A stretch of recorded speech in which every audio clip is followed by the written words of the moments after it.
Ricky Valero, FandomWire. Gabby, how are you today? Good, thank you. Nice to meet you, Ricky. How are you? Nice to meet you. I'm doing all right. I'm excited to chat today. Cool. All right, first question to you. What about Cassie made you want to play her? It's really just a feeling. Sorry, it's sort of a lame answer, but to be quite honest, at the very onset of reading the scripts, I thought, ooh, I don't know if I want to enter this space. I'm a mom. I spend most of my time, luckily, with my kids, being a mother, and I was a little scared of the world that I was being asked to enter. But as I kept reading, she just grew inside of me, and I just had this deep instinct to want to inhabit her and dance with her, and then by the end, I realized the story we were telling, and I was more than excited to jump into that. Yeah, the screenplay is quite astonishing in what she accomplishes with that balance of like this crime thriller, and then you have this monster that's kind of funny that brings this comedic aspect of it. What did you do kind of reading the script and then kind of preparing for Cassie? Um, I usually don't do anything to prepare because I don't know how to prepare because I didn't study or I've never been to anything. But this time I had been thinking I would like to know how to prepare. And so actually leading up to this, I had a couple of conversations with this wonderful acting teacher, Julie Areola, and we didn't even read the dialogue. We just talked a lot about Cassie and her psychology, and I just thought about her a lot, and I tried to dream about her, and I wrote down the sort of timeline of her arc, little things that I think many actors do all the time. I did for the first time, so I just sort of like invited her into my consciousness prior to getting even into pre-production, and that was interesting, and it felt very much like she was already there when I arrived on set, which usually it can take a little while. Yeah, for sure. And obviously, you've been doing this a long time, and the raw emotional side of the script you touched on a little bit. But within this script, how do you decompress when you step out of Cassie, being a parent, being involved as the way you are? Just going home to my kids every night, that does the trick. You enter their space, and they don't care where you've been or what you've been doing. The only place to be is right here, right now, with them. So it makes it pretty easy.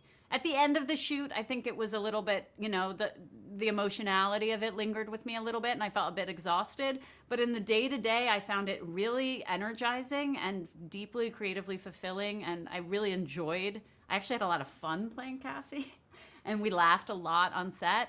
And then, yeah, at the end of the day, my kids just pull me back into this world right now, this room, this place right now. And when I'm on set, I'm able to be in that place, in that world right now. So, yeah, it's very useful to have children when you're an actress.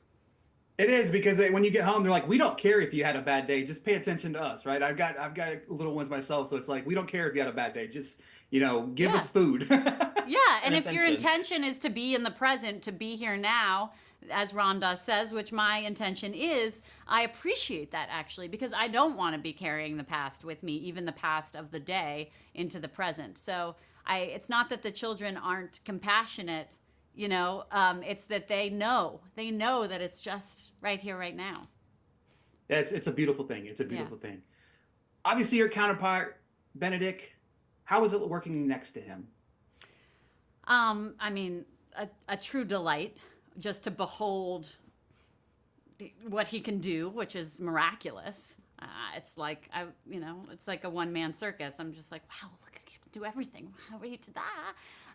And it's so interesting. We all have different processes as actors. I don't even think I have one, but of course I do. And there are these individual, unique little paths to try to find the truth.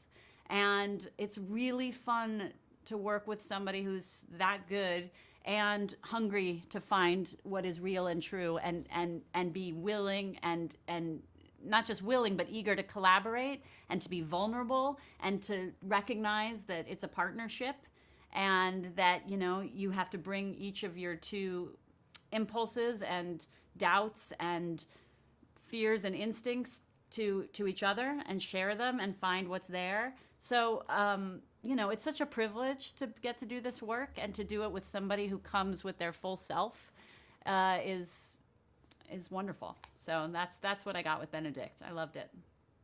Yeah, and to follow up to that, Lucy Forbes, I thought, did just such this miraculous thing with this project. You have you already have the root of the script. You have two talented actors in you and Benedict, and then you bring it to life. But Lucy just, I feel like she adds this special touch to it to really fully form this series, right? Yeah, I mean, Lucy is a powerhouse. She's unbelievable. She is a visionary. She is the most professional director I've ever worked with. She knows exactly what she's doing. She's on top of it. She's calm. She's loving. She's generous, but she's also playful and collaborative. And she's an actor's director.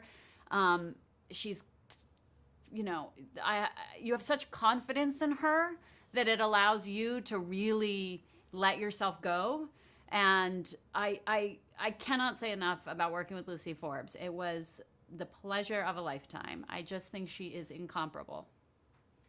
Yeah, she did it was just incredible. Like I said, I mean, you already have this meaty script, and it was just beautiful how she brought all the pieces together. And the show is just gorgeous. I mean, it's so stunning. It's so stunning. Like the color palette. And speaking of that, like bringing the vibe, that color palette, the costumes, what was that kind of like? Because this is like not set in a modern era. This is set kind of in the past a little bit. What was that kind of like? I mean, we had such an incredible team.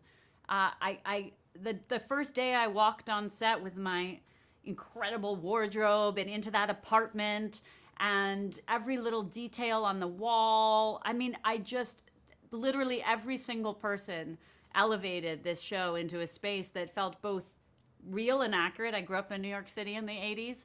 And so cinematic and beautiful and full of feeling. And, you know, the whole gestalt of the show is, to me, just, it's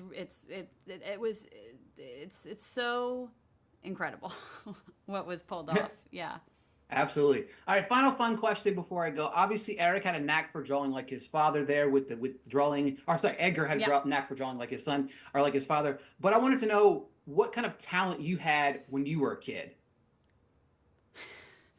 I could, what could I do? I could ride a unicycle.